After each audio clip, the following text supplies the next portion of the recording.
Hello everyone, welcome back. So in this video, we're going to continue with our discussion with the looping statement or loops that was discussed earlier, okay? So I will now create a series of programs that would demonstrate the loops or using loops here. So I have created here a sample file, this one here. So let's create our basic template. So for our first example, I'm going to create a program that would ask the user to input the upper limit that could be any variable n, and then we're going to display the numbers from 1 up to n. Okay, so this is our objective. So let's start with the code that we have. The first thing is that we need to initialize the variable. Let's call this one upper limit. The upper limit is a variable, in which case this will be used for the conditions that we're going to have. Okay. Next is that let's ask the user to enter the upper limit. Okay, limit here. Okay. Then let's put some spaces and some column.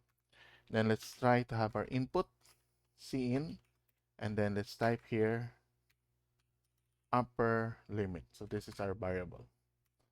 So once we have that, let's now start with our looping. Okay, so but before that, let's have cout.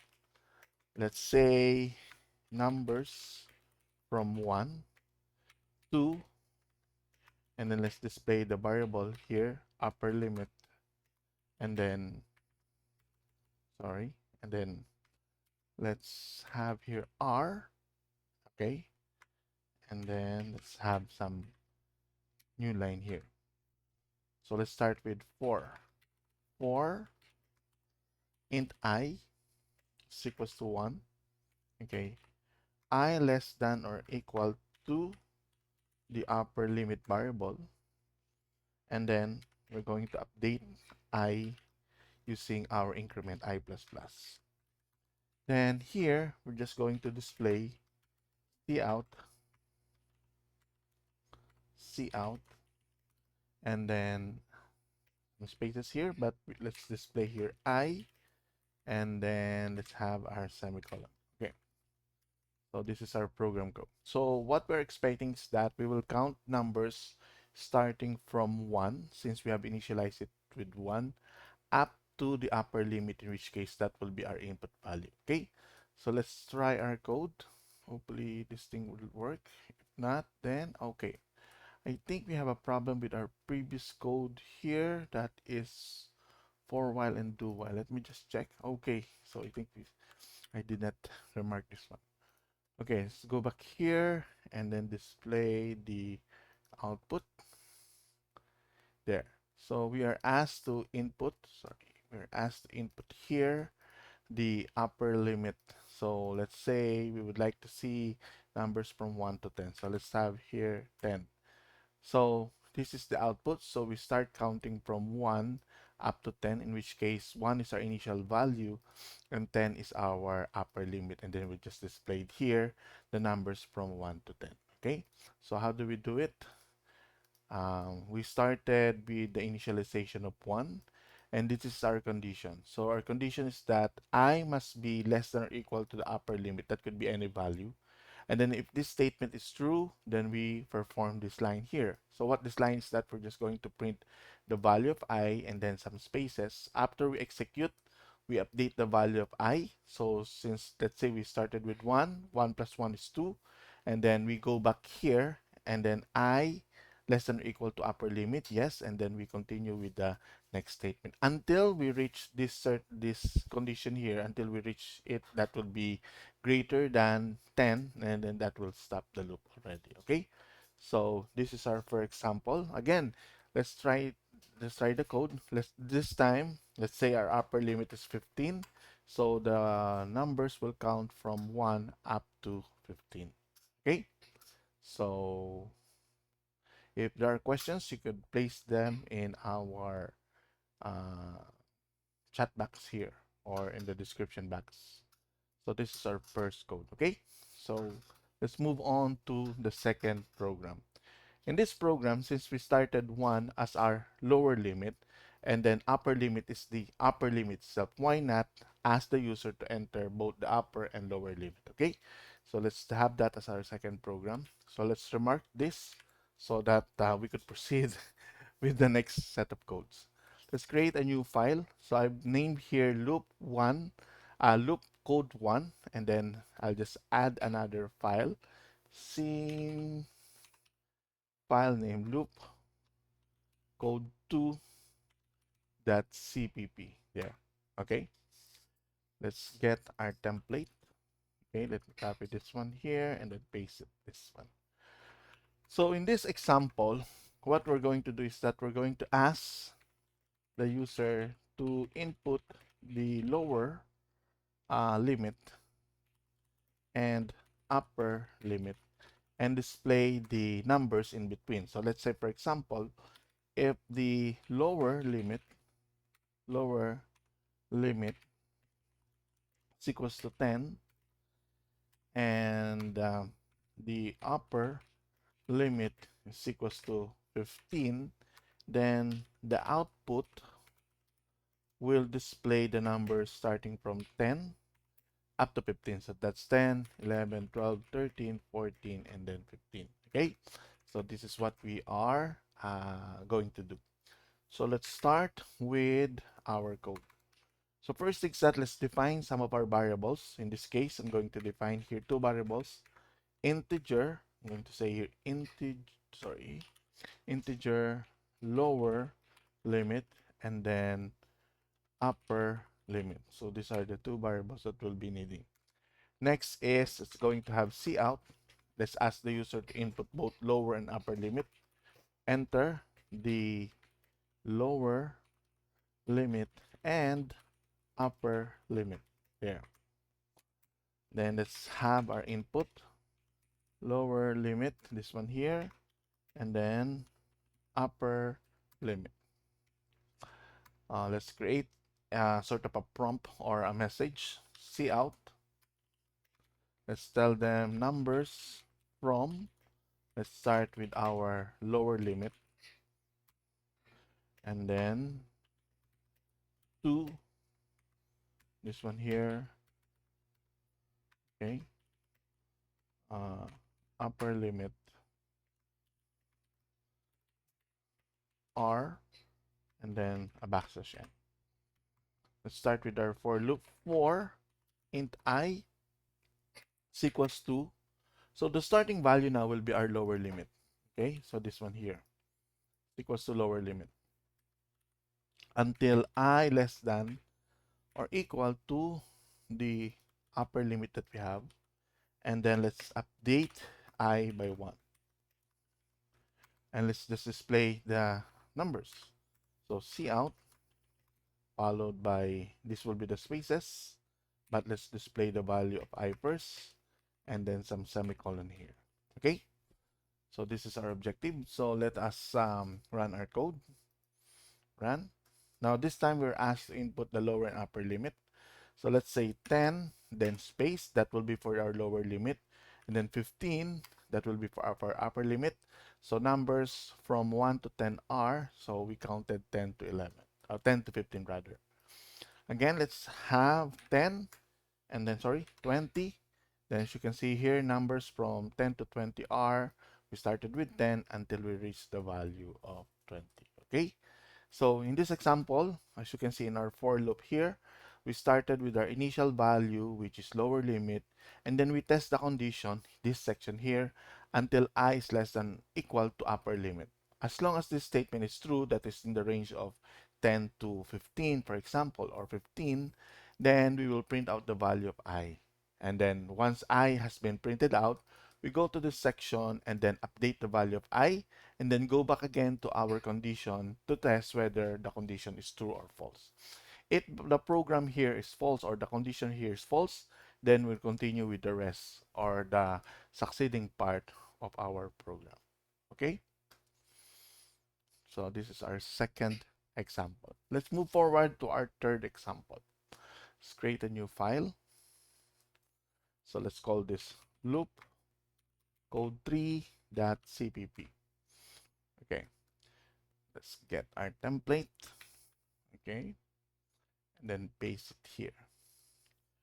Now in this example, what we're going to do is that we're going to create a program that would ask for the lower and upper limit, which we have done here in program number 2. So let's remark this one first. And then after that, let's get the list of odd numbers from that range. Okay, so let's start by asking first, enter the lower and upper limit. Let's say, for example, 10 to 20. So technically, it will list down the numbers from 10 up to 20, right?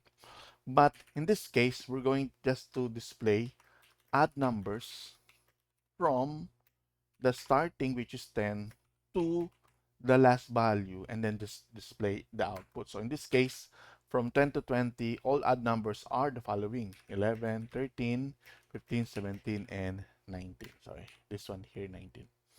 So this is our objective, and then let's write our code. So first thing is that we need to, again, define two variables, which will be our lower and upper limit here. So integer lower limit, let's call this lower limit, and the other one is upper limit. Okay. Next is, let's create a prompt that will ask the user to enter both lower and upper limit. So cout, enter the lower limit and upper limit there. Okay. Let's have some column here, and then let's have our scene. We start with our lower limit followed by our upper limit there. Now let's display here odd numbers from 10 to whatever, starting from 10 up to whatever.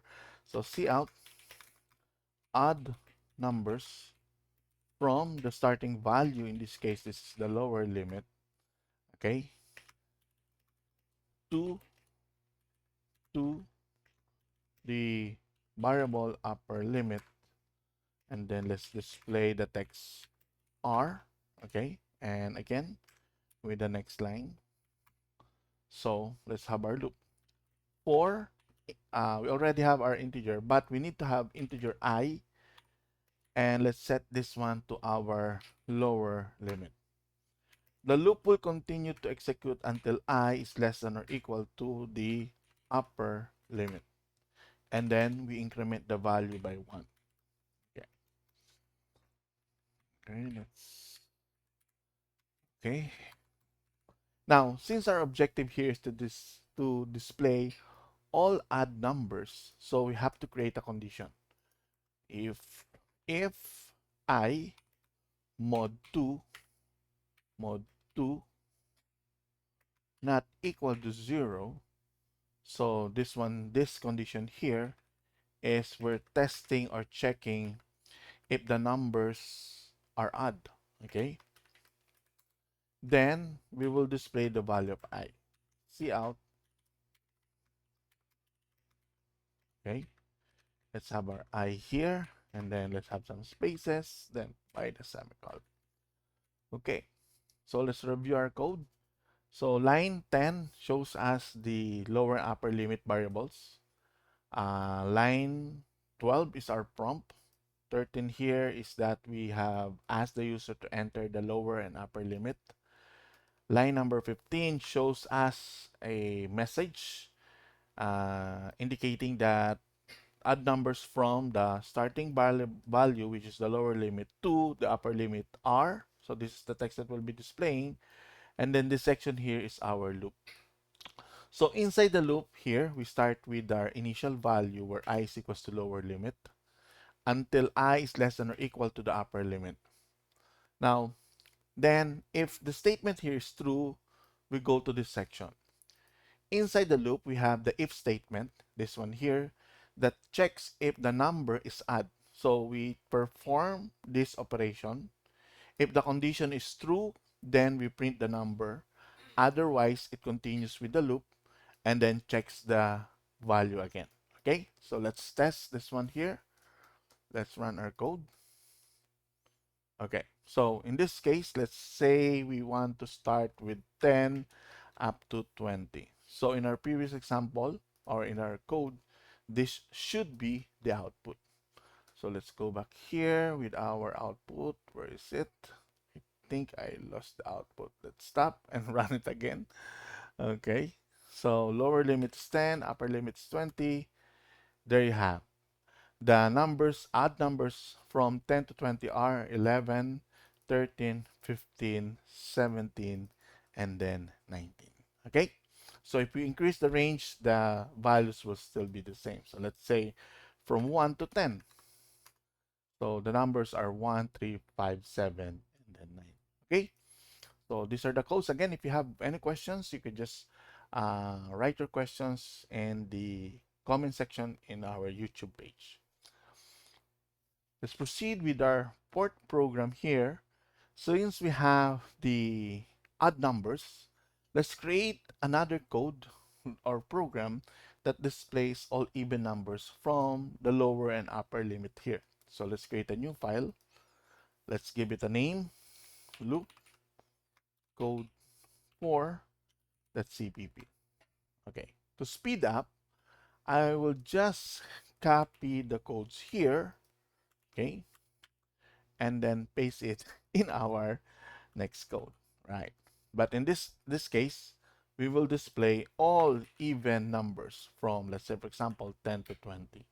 So if we do that from 10 to 20, the output should be starting from 10, sorry, 10, 12, 14, 16, 18, right? And then 20. So what are we going to do? We're just going to change some values here. So we still retain the upper and lower limit, this section for our input. And then we just need to update this line. So even numbers from the lower limit to upper limits are, and then we just need to change our condition.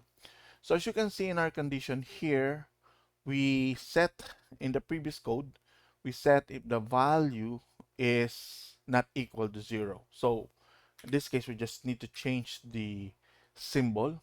So inside the loop, we check if I mod 2 is equal to 0, and then if the condition is true, we print out the value of I, which will, in this case, prints out all the even numbers.